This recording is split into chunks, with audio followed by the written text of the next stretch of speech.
पायल एक खुले मिजाज की जिंदा दिल लड़की होती है जिसे उसके पापा ने फुल्ली सेल्फ इंडिपेंडेंट बनने के लिए सब कुछ सिखाया हुआ होता है। एक शाम पायल अपनी बाइक पर सीटी बजाते हुए कॉलेज से घर वापस पहुंचती है, जिसे देखते ही उसकी मम्मी गुस्से में पूरा घर सिर पर उठा लेती है। आ गई महारानी, बहुत बोलते थे मैं अपनी बेटी को सब कुछ सिखाकर दुनिया में मजबूती से खड़े रहना सिखाऊंगा, साथ में बेटी को लफंडर बनना भी सिखा दिया, ये नहीं बताया। क्या हुआ? आज ये कुकर इतनी सीटियां क्यों मार रहा है? सीटी? सारी फसाद की जड़ तेरी वो बाइक और सीटी है, उन्हीं से लड़के छेड़ती है ना तू। हाँ, ये तो गलत है। मुझे बताए बिना ही लड़का छेड़ दिया। हाय तौबा, ये कैसा पति और बेटी मिले हैं मुझे। अरे मम्मी यार, तुम ओवर एक्टिंग बंद करो। और मैंने कोई लड़का नहीं छेड़ा पापा। शिट यार। अच्छा मम्मी, आप पहले मुझे ये बताओ कि आपको ये सब बेकार बातें बताता कौन है? अच्छा, तूने कोई लड़का नहीं छेड़ा? अरे वही शर्मा आंटी, वही बताती रहती है, पर उसकी खबर तो मैं खुद ले लूंगी। अच्छा मेरी प्यारी बेटी, थक गई होगी ना, जा जाकर आराम कर बेटा। अचानक मम्मी को गर्म से नरम होते देख के पायल और उसके पापा कंफ्यूजन में एक दूसरे को देखने लगते हैं। आंखों से कुछ इशारे होते हैं और पायल वहां से चुपचाप चली जाती है। जिसके बाद रात को घर में सबके सोने के बाद दोनों पापा बेटी छत पर मिलते हैं। क्या खबर लाए हो? अरे तुम्हारी मम्मी तो हमसे भी तेज निकली, कोई खबर नहीं मिली। क्या यार पापा, पता नहीं अब मेरी मदर इंडिया कौन सा बम फोड़ेंगी। इसी के साथ दोनों अपने कमरे में वापस जाकर सो जाते हैं। अगली सुबह पायल जैसे ही कॉलेज जाने के लिए तैयार होकर कमरे से बाहर निकलती है तो उसकी मम्मी उसे लड़के वालों के सामने ले जाकर खड़ा कर देती है। जी, ये है मेरी बेटी पायल, थोड़ी चंचल है लेकिन बहुत नेक दिल और होशियार है। देखते ही देखते कुछ घंटों में पायल और शुभम का रिश्ता पक्का हो जाता है, जिसके कुछ दिनों बाद पायल शादी कर अपने ससुराल पहुंच जाती है। सोचा था मम्मी कोई बम फोड़ेंगी, पर उन्होंने तो सीधा मुझे उम्र कैद की सजा ही दे दी।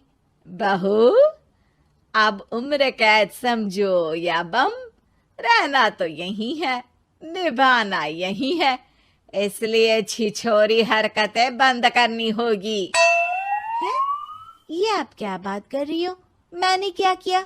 इतने मासूम ना बनो, मुझे तुम्हारे कारनामों के बारे में सब अच्छे से पता है। ऐसा बोलकर सास तो वहां से चली जाती है, लेकिन पायल सोच में पड़ी वहीं खड़ी रह जाती है। जिस पर शुभम उसके पास आता है। तुम मम्मी की बात का बुरा मत मानना, वो पड़ोस वाली आंटी ने उन्हें तुम्हारी बाइक चलाना, सीटियां बजाते हुए घूमना, बेधड़क सबसे बात करना वगैरह जैसी कुछ बातें बता दी है, जिसे सुनकर उन्हें गुस्सा आ गया है। पर फिक्र मत करना, धीरे धीरे साथ रहने से वो भी ठीक हो जाएंगी। Thanks for your concern, but I don't care. Payal सीधा अपने कमरे में चली जाती है। अगली सुबह कॉलेज जाने के लिए तैयार हो सीटी बजाते हुए कमरे से बाहर निकलती है, जिसे देख सास गुस्से से तिल मिला उठती है। महारानी, शादी के अगले ही दिन ये हीरोइन बनकर कहाँ चल पड़ी? और ये लफंगों की तरह सीटियां बजाना बंद करो। ये हमारा घर है, कोई सड़क नहीं जहाँ तुम आवारागर्दी करती घूमो।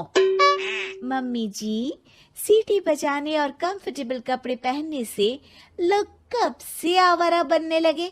इसी के साथ सास बहू का युद्ध शुरू होने ही वाला होता है कि शुभम वहां पहुंच जाता है। माँ, उसका कॉलेज है इसलिए ऐसे तैयार हुई है। और पायल, तुम भी माँ को समझने की थोड़ी कोशिश करो ना प्लीज। सिचुएशन संभालकर शुभम और पायल घर से निकल जाते हैं। इसी तरह दिन बीतने लगते हैं, जिससे सास बहू की लड़ाइयों के बीच शुभम पिसता रहता है, लेकिन साथ ही वो दोनों एक दूसरे की आदतों को अपना भी लेती हैं। पर पायल का सीटी बजाना सास को आज भी नागवारा ही होता है। आसमान गिर जाएगा, धरती फट जाएगी, पर इसकी सीटी ना जी ना, कभी बंद नहीं होगी। अरे मम्मी जी, जब आप मेरे कुछ बोले बिना सीटी से ही समझ जाती हो कि मैं क्या बोल रही हूँ, फिर इसे बदलने की क्या जरूरत? यही तो हमारी यूनिकनेस है। पायल की बात से ज्यादा सहमत ना होते हुए भी सास हंस पड़ती है। उसी शाम पूरा परिवार घूमने जाने का प्लान बनाकर घर से निकल जाता है और उनके जाते ही घर में चोर घुस आते हैं और तभी वो सब भी दोबारा घर के अंदर आते हैं बाहर से। क्या यार पायल, एक शाम भी फोन के बिना नहीं रह सकती थी क्या? घर में ही तो फोन है, कहाँ चला जाता? अब जल्दी अंदर जाकर अपना फोन लाओ, मम्मी और मैं यहीं बाहर वेट करते हैं। ज्यादा बोल रहे हो, देखो अब और धीरे काम करूंगी। ऐसा बोलकर पायल घर के अंदर जाती है और बहुत देर तक बाहर निकल कर नहीं आती। अरे ये तो सच में जानबूझकर लेट करने लगी। चल कर देखते हैं ना। दोनों जैसे ही मेन डोर के नजदीक पहुंचते हैं, उन्हें पायल के सीटी बजाने की आवाज सुनाई देती है। हमें लेट करके खुद मजे से बैठी सीटियां बजा रही है। अरे गधे, ये मजा नहीं सजा है, जल्दी से पुलिस को फोन कर। माँ की बातों से कंफ्यूज्ड शुभम उसे देखता ही रहता है। सास खुद ही पुलिस को फोन कर देती है। कुछ देर बाद वो दोनों पुलिस के साथ घर के अंदर जाते हैं तो पायल एक कुर्सी पर बंधी होती है और सास को देखते ही दोबारा सीटी बजाने लगती है। सीटियों की दुकान फिर से शुरू हो गई तू? और क्या इन सबको कह रही है कि चोरा है चोरा है? तुझे कैद किया है, थोड़ा तो तरस खाकर डर हमसे। और प्यार से क्या बोल रहा है इससे? अरे इसके सर पर बंदूक लगा, ठोक दे इसको।